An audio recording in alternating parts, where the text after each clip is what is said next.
Good morning. I hope you're having a fantastic start to your day. We're continuing this week with the book Extreme Ownership.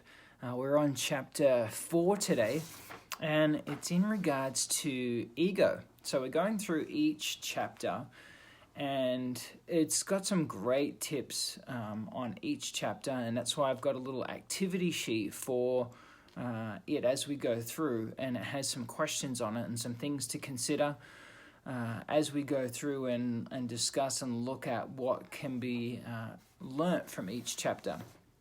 So in particular today, check the ego. This can be a challenge for those in leadership, for me and for I've seen in many others. And I'll just take a quote from chapter 4, and then we'll kind of go into some of the questions that it talks about. But ego clouds and disrupts everything from planning, the ability to take good advice, and the ability to accept constructive criticism. Often the most difficult ego to deal with is our own.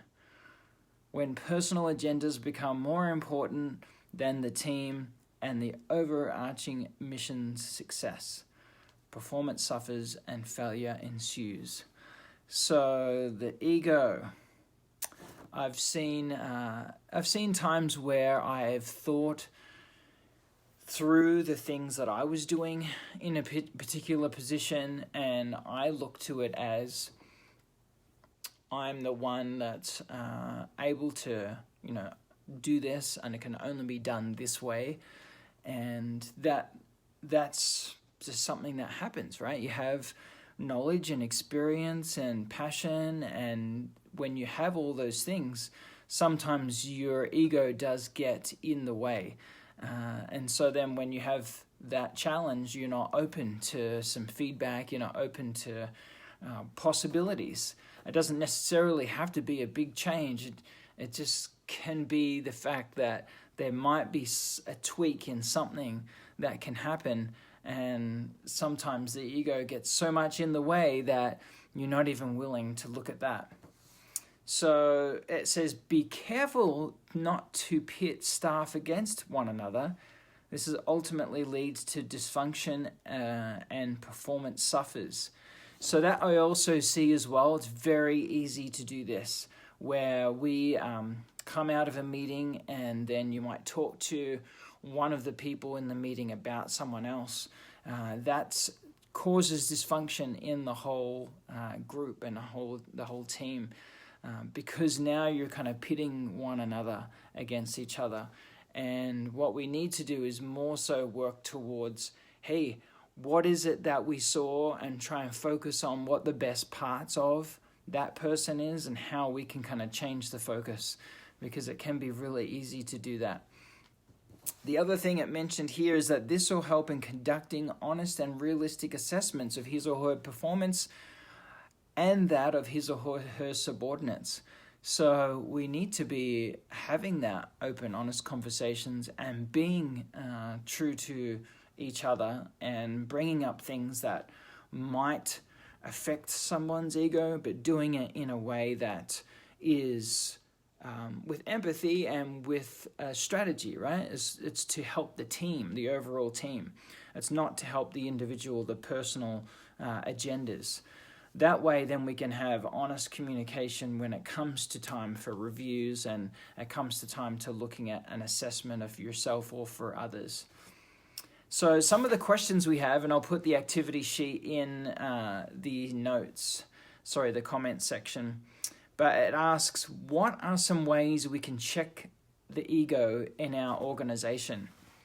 And I think that's really important. Like we were saying at the start, it's very important to have the knowledge and experience and the time and effort you've put in, and all the expertise that you might have, but that doesn't mean that you shouldn't be teachable. Just because you're passionate and have a set mindset doesn't mean there might not be a way to look at something a little different. So I asked myself, what's the overall goal? Keep in mind that instead of looking at my personal agenda. Look at how I'm coming across. Think about how my communication's coming across. Am I giving all the credit to the team and those that are involved, or am I looking at ways or communicating that it's all to my credit? We could be careful of that. I'm really working on that one, where no matter what happens, that's good. It's happened because of the team and everyone else, and whatever happens that's bad, that's on me, and I need to take responsibility for that. Another one is, do I think I'm the best and there's nothing else to learn? Am I open-minded and teachable? Right? Can I work with change and team up with others? Because some people just won't. It's a challenge, right? And you have to be adaptable. Not to push back and to stick to what you know. Can I look at change with an open mind and see what's better for the team and what are some of the possibilities? What's better for the team and what are some of the possibilities? I think that's really important. One of the other questions here is, how does controlling ego fit in the concept of extreme ownership? I think it fits very well, because I know it's easy, like we have been saying, to get caught up in your expertise and knowledge that you might have in an area.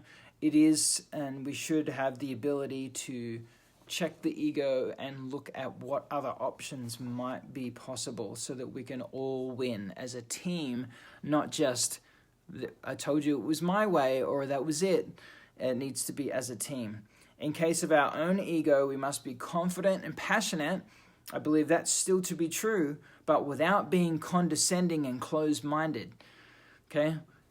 Confident and passionate without being condescending and closed-minded, because there's so much to learn from each other. There's still possibilities that you might not know of, and everything's always changing. So it's good that we can look at possibilities that we might not have thought of. In case of those that we're leading that have an ego, excuse me, I think that's an interesting one. We need to take responsibilities for those that we're in charge of, that report to us, especially, so that we can look to those that have an ego and take responsibility and say, why would that be? Is it because they don't have the right knowledge of the big picture? Is the standard operating procedure not clear? Is the resources that I need to give not being put through to them? Is the training not being implemented for them? Is the goal for the quarter not expanded upon so they understand what's happening and what creates then from that quarter to the next quarter, or how we want to start next year? What is it that I can do to make sure that I am showing that I'm responsible for that person that has the ego, that has done something that is like their way or the highway, or is not willing to look at possibilities when maybe it's just the fact that there's some misunderstanding. And where is that misunderstanding? And it's our responsibility to look into that so that we can improve the issue, be responsible, and help with those that have the ego, and that we take extreme ownership and lead by example. So I really like this chapter, chapter 4 on ego. I will still continue to be confident, to be passionate, to be teachable as we continue to grow and learn from one another. Doesn't mean that I then have to have a massive ego. It just means that I can be knowledgeable, thoughtful, and understanding in what I have, but also know that I want to learn more, I want to do better, and I want to make sure the team or the company or the family or whatever it is does better overall so that we can help each other. We need this more than ever. We should really be checking our ego, especially this time of a crisis that we've been through in this year. Check your ego. Let's work together. Team, right? Together, everyone achieves more. So there's lots of things we could talk about on the ego. I just think it's best to always, we never peak, right? But we need to be teachable, not condescending.